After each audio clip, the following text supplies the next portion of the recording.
C'est une pointure de la négociation que la ministre birmane des Affaires étrangères Aung San Suu Kyi a appelée à la rescousse pour tenter de trouver une solution à la situation des Rohingyas. L'ex-secrétaire général des Nations Unies, prix Nobel de la paix, Kofi Annan, est arrivé dans l'ouest du pays ce mardi avec un message de paix. Pour construire l'avenir, les deux grandes communautés doivent dépasser des décennies de méfiance et trouver les moyens d'embrasser les valeurs communes de justice et d'équité, dit-il.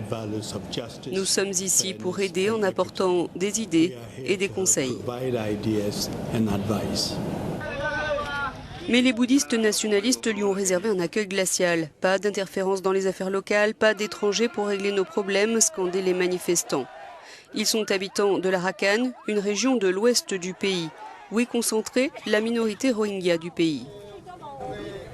Ces Rohingyas sont entre 800 000 et 1,3 million, musulmans sans aucun droit sur une terre peuplée à 80-90% de bouddhistes. Leur origine est contestée par les historiens eux-mêmes. La version officielle est qu'ils seraient venus du Bengale oriental à la fin du XIXe siècle, au moment de la colonisation britannique. Bengale oriental devenu le Bangladesh en 1971.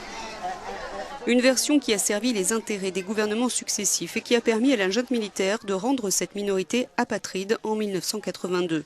Cette année-là, le pouvoir birman dresse une liste des 135 ethnies reconnues du pays, dites races nationales, c'est-à-dire présentes avant l'arrivée des Britanniques. Les Rohingyas en sont exclus et considérés comme des immigrés illégaux. En 2012, des violences éclatent dans la région. Elles feront plus de 200 morts, principalement parmi la minorité Rohingya. Leurs villages sont incendiés, ils sont tués, violés, terrorisés, affamés. De nombreuses ONG dénonceront un génocide orchestré par les autorités, des groupes locaux et des moines bouddhistes. Fuir la persécution et la misère, c'est le sort de cette minorité qui tente régulièrement de quitter la Birmanie sur des embarcations de fortune.